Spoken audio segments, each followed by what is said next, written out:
नमस्कार, मैं हूं नेहा सिंह और आप देख रहे हैं युग चरण चैनल। हमारे खबर पर बने रहने के लिए हमें सब्सक्राइब कीजिए और हमें लाइक कीजिए और ज्यादा से ज्यादा शेयर कीजिए।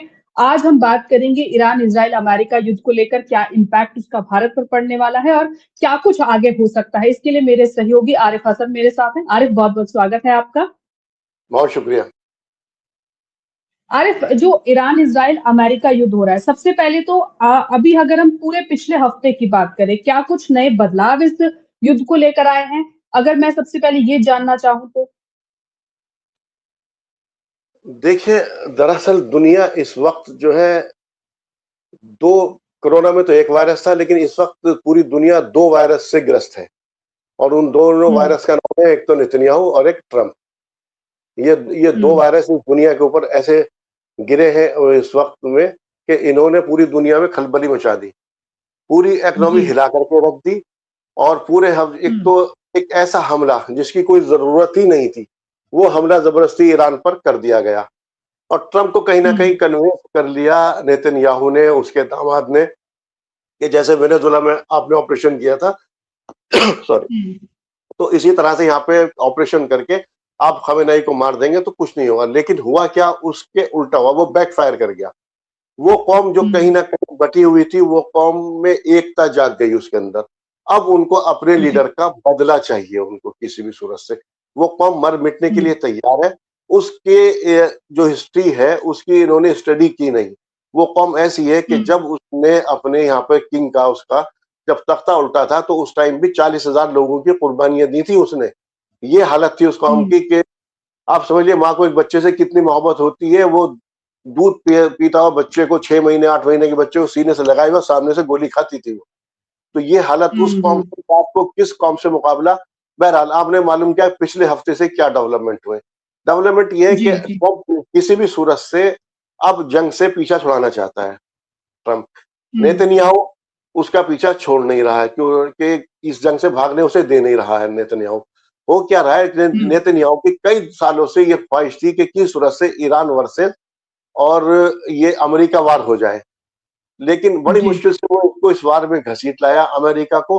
अब वो उसे इतनी आसानी से जाने नहीं देना चाहता। ट्रम्प बार बार कहता कि हमने सब कुछ तबाह कर दिया और ये कर दिया, हम जंग जीत हम्म। चुके और हम ये कर चुके। लेकिन इस बीच फिर ये हो हम्म। जाता कि हम जोरदार हमला करेंगे। अच्छा, अब एक ऐसे दुश्मन का जो कि सुसाइडल मोड में आ गया हो, ईरान इस वक्त सुसाइडल मोड में है। उसको ये है कि आपने मेरे हम्म। ऊपर किया और आपने उसके साथ 2 मरतबा धोखा किया, 2 मरतबा बातचीत की उससे, बातचीत के दौरान आपने हमला कर दिया। लास्ट ईयर जून में भी आपने उस पर हमला कर दिया।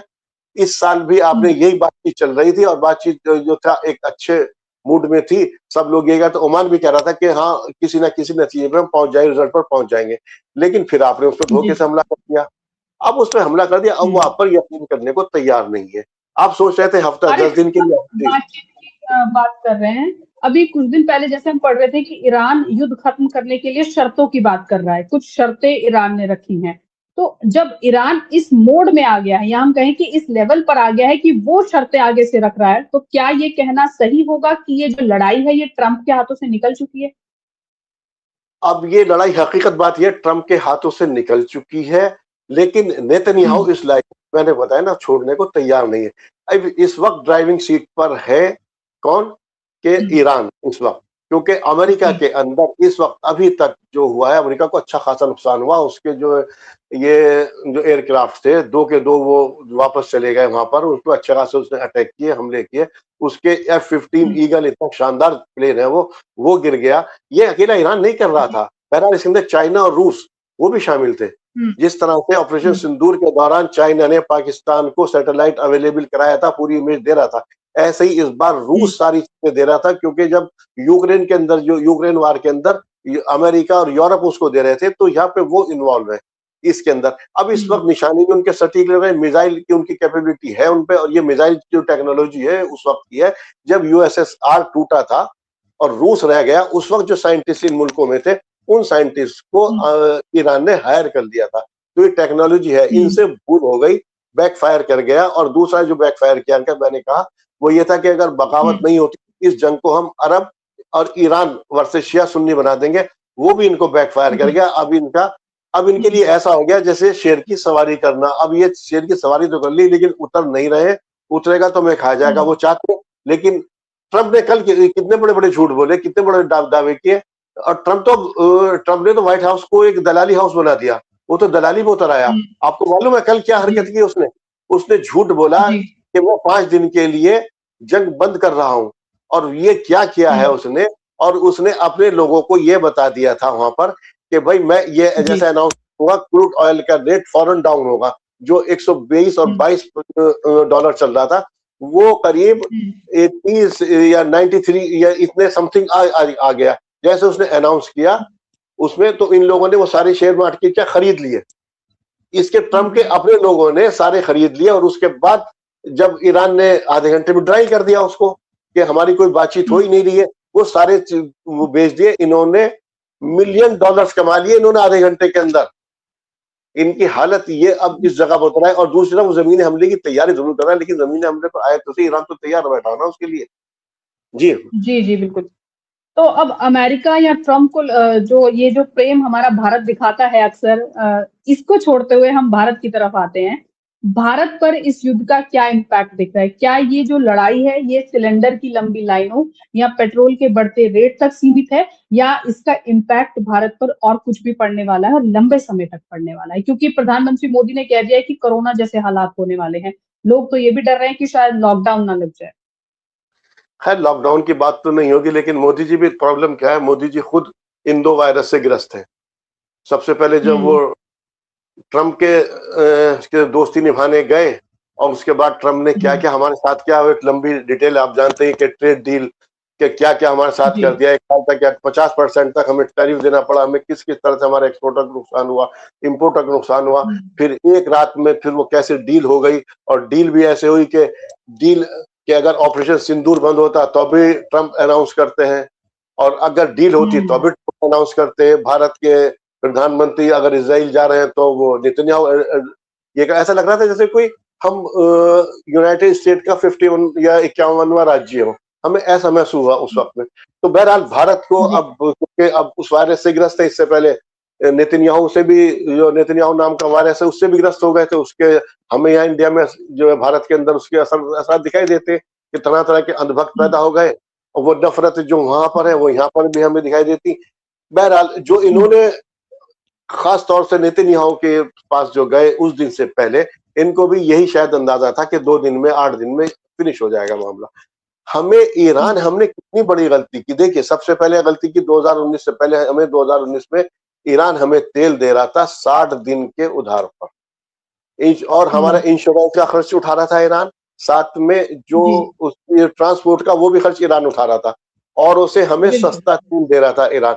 ये ईरान, हमने अमेरिका के कहने पर चाबहार जो हमारा पोर्ट था वो छोड़ा, उसके ऊपर हमने 1200 करोड़ रुपए लगाए थे, उन 1200 करोड़ का हमें नुकसान हुआ, और अमेरिका के कहने पर हुँ, हम पीछे हट गए।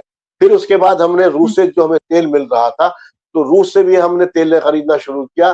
तो अब जैसे अमेरिका ने कहा, तो रूस से हमने तेल खरीदना जो हमने बंद कर दिया, लगभग कम, बहुत ना के बराबर कर दिया।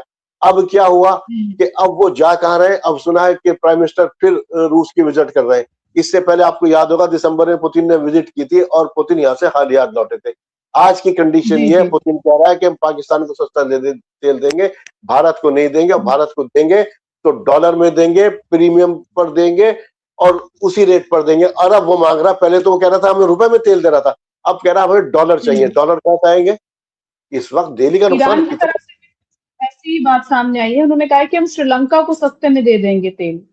इस तरह की कुछ बातें सामने आ रही है कि हम श्रीलंका ने हमारी मदद की है, श्रीलंका मुश्किल समय में हमारे साथ खड़ा रहा है, श्रीलंका को हम सस्ते में तेल दे देंगे। लेकिन भारत को लेकर शायद नए टैक्सेस की बात सामने आ रही है। क्या इस तरह की जो चीज़ें या न्यूज़ जो है वो सही में सही है? हाँ, उसने, ईरान ने कहा है कि ईरान का पूरा तेल जा रहा है चाइना को। हुँ, और उसने कहा था, हुँ, अमेरिका ने कल उससे कहा था कि आप अपना तेल बेच सकते हो। उसने कहा मेरे पास तेल है ही नहीं बेचने के लिए, मैं दूंगा ही नहीं किसी को भी। उसने यहाँ तक कह दिया, स्ट्रेट ऑफ हुँ। हॉर्मुज़ से मैं निकालूंगा तेल तो अब तो मैं टोल टैक्स वसूलूंगा यहाँ से। जो भी जहाज, जी, सब जी। सबके लिए आजादी वो दे दिया, भारत के लिए भी हुँ, उसने वही तमाम तर शराइत लगा दी जो रूस ने भारत के साथ लगा दी। कोई उधार नहीं, कोई जी। सस्ता नहीं, प्रीमियम मिलेगा, डॉलर में मिलेगा। इससे पहले वो कह रहा था हुँ, युआन में या रुपए में भी वो कर रहा था, क्योंकि भारत ने हुँ, अपने आप को ईरान से बिल्कुल अलग कर लिया। अभी तक हमारी दूरियां क्या होती, दोनों से हमारा बराबर डिफरेंस होता था कि हम दोनों को साथ हुँ, लेकर के चलते थे। लेकिन मोदी जी की इससे, और खास तौर से जब खमेनाई उनके सुप्रीम लीडर की डेथ हुई थी, तो मोदी जी को या उनको 6 दिन लग गए शोक में। आप देखिए ईरान से हमारा डिस्टेंस कितना हुआ। ईरान हमारा एक दोस्त रहा, एक रिलायबल दोस्त रहा। जब ऑपरेशन सिंदूर हुआ तब भी ईरान के जो प्रेसिडेंट थे वो यहाँ पर आए थे इंडिया के अंदर, और फॉरेन मिनिस्टर भी यहाँ पर आए थे। तो हमने उससे दूरी बढ़ाई। अब ईरान कोई बच्चा तो है नहीं या कोई देख तो रहा नहीं, उसने इस वक्त कह दिया जिसको हम समझते हैं कि हमारा दुश्मन है या जिसने हमारे साथ नहीं दिया है, हम उसके साथ वही सुलूक करेंगे, ना हम उसका जहाज निकलने देंगे। अब वो क्योंकि यहाँ जी, पे अभी कश्मीर से भी कुछ लोग ऐसा सुनने में आया है कि यहाँ से कुछ लोग कुछ पैसा वगैरह इकट्ठा करके दिया है उसको, जो भी उसके लिए, बहरहाल उसकी इसकी जरूरत तो है नहीं इस तरह की। तो उसने आवाम के लिए, पब्लिक के, जनता के लिए 2 भेजे थे टैंकर। अब इस तरह की चीजें हमारे यहाँ हो रही हैं, लेकिन अब ना हमें ईरान देने को तैयार है, ना रूस देने को तैयार है, और अब हमें अब कहाँ से आएगा। विजिट करने के लिए जा रहे हैं मोदी जी, देखिए क्या है उधर। ट्रंप देखिए हमारे लिए कितना बड़ा, मैंने कहा दोनों वायरस से कैसा हमारा असर पड़ रहा है हमारे ऊपर से, कि जी, जी, हमारे यहाँ खड़े होकर के अमेरिकन एम्बेसडर कह रहा कि हम आपको चाइना नहीं बनने देंगे। जो हमने चाइना के साथ गलती की, चाइना जो तरक्की कर गया, अब हम आपको वो नहीं बनने देंगे। ये हमारी खुली बेइज्जती कर रहा है, और हम अभी उसके प्रेम के अंदर पड़े हुए हैं। जी नहीं। क्या कहीं न कहीं भारत को इस सब स्थिति के दौरान, महायुद्ध की जो स्थिति हुई है, उस दौरान वेस्ट प्रेम दिखाना महँगा पड़ रहा है? वेस्ट प्रेम भी इतना महंगा नहीं पड़ता। जो ये 2 दिन पहले जैसे इजराइल गए हैं और इजराइल से वहां पर वापस आए, और इजराइल ने एक ऐसा अवार्ड जो कि हाथों हाथ गढ़ा गया, इससे पहले कोई अवार्ड नहीं था, वो बना करके इनको दे दिया, मोदी जी लेके चले आए। और वहां से जो उसके बाद चलिए वो भी वो संभाल लेता। उसके बाद आपके एक सुप्रीम लीडर की डेथ हुई है, आप उसके ऊपर एक शोक संदेश भी नहीं कह सकते। इससे पहले जब उनके वाइस प्रेसिडेंट की डेथ हुई थी तो भारत ने 1 दिन का शोक डिक्लेयर किया था, अपना फ्लैग झुकाया था 1 दिन के लिए, और आज आपको 6 दिन लगे। आप कैलकुलेशन गलत हो गई। आप एक तरीके से दुनिया के सामने एक्सपोज हो गए, ईरान के सामने क्या दुनिया के सामने एक्सपोज हो गए। आपने भी ये सोचा। लगातार जो मीडिया हाउसेज हैं, वो तो ये दिखा रहे हैं कि आज भारत का एक जहाज वहां से निकल गया, आज हमारी भारत की कूटनीति सफल हुई, एक और जहाज निकल गया। क्या इस तरह की जो चीजें सामने आ रही हैं, उसे गलत तरीके से पेश किया जा रहा है या किसी और तरीके से पेश किया जा रहा है? देखिए सच्चाई क्या है? मीडिया तो मोदीनामा पढ़ता है, उसको जरा सी बात कुछ हो गया तो उसने, आपको मालूम है 2 जहाज आए हमारे यहाँ पर, और हमारे यहाँ डेली, यानी कि रोजाना 2 जहाजों का 2 टैंकर डेली लगते हैं इंडिया को। अब वो 2 टैंकर जी, क्या है उसे रखें। और अभी आप ऑयल, उसकी बात मत कीजिए, खाली आप ऑयल समझ रहे हैं या गैस समझ रहे हैं। उस एरिया से वो चीज आता है जिससे यूरिया बनता है। अभी 3 महीने के बाद आप किसानों को प्रॉब्लम होने वाली है। उस चीज से जी, जी, प्लास्टिक, वो चीज वो बनती है, उससे आपको आपके लिए प्रॉब्लम होने वाली है। और बहुत सारे मटेरियल ऐसे हैं जिससे चीजों को प्रॉब्लम होने वाली है। चिप्स, जापान जापान तो बिल्कुल घुटनों पर आ गया। जो चिप्स बनती है जिसके ऊपर राज करता है, जिससे आप मैं सब चीजें, हमारा फोन वगैरह जिससे हम बात कर रहे हैं, रिकॉर्ड कर रहे हैं, ये सब चीजें जो हमारे यहाँ चलती हैं, तो ये सब उसके भी मटेरियल वहीं से आता है। उधर चाइना ने फर्टिलाइजर पर रोक दिया। हमने फाइटर फर्टिलाइजर के लिए काम उससे चाइना से कहा, उसने रोक लगा दी कि अब मैं कुछ नहीं दूंगा। तो हमने चारों तरफ दुश्मन तो पैदा कर लिए। वेस्ट क्या हमारा वहां से साथ देने के लिए आएगा? आपके करीब के अंदर आपको आप आसपास अपने लोग पैदा करने थे। वो हाँ आपकी कूटनीति जो विदेश नीति है वो आपकी टोटली फेल है। आज आपकी हालत ऐसी है कि न घर के न घाट के। हमारी हालत इस वक्त ये। मीडिया अपना गुणगान करता है, कोई बात नहीं, अगर ठीक है, अगर मोदी जी कहने सारा तो 2 टैंकर डेली आते रहे। चाइना के टैंकर कोई रोक रहा है क्या? कोई नहीं रोक रहा। चाइना को कोई प्रॉब्लम नहीं, उससे भी आ रहा, उससे भी आ रहा। आप आंख में आंख डाल के क्यों नहीं बात करते? देखिए वो खुददार कौमें होती हैं जिस तरह से ईरान के, मैं ही नहीं कह रहा कि वो मुस्लिम जंग लड़ रहा, मुस्लिम जंग वो भी नहीं लड़ रहा है। आप इस बात को, कुछ लोगों के एक विषय, मुस्लिम कौम भी जज्बात की कौम होती है, सोचती है मुसलमानों की लड़ाई लड़ रहा, वो अपने वजूद की लड़ाई लड़ रहा है इस वक्त। वो अपनी बका की लड़ाई लड़ रहा है कि मेरा वजूद बाकी रह जाए। तो जब उस मोड में है तो वो तो सब कुछ करेगा, और अब वो कह भी यही रहा है। और उधर कल आपने उसके रूस का बयान देखा होगा, डिफेंस मिनिस्टर का, उसने कहा था जितनी मिसाइल अमेरिका के पास है उससे ज्यादा किसके पास है? ईरान के पास है। और ईरान हमेशा क्या कर रहा है कि इधर मिसाइल मार रहा है, उसके बाद उससे एडवांस मिसाइल मार रहा है, हर बार नई मिसाइल दे रहा।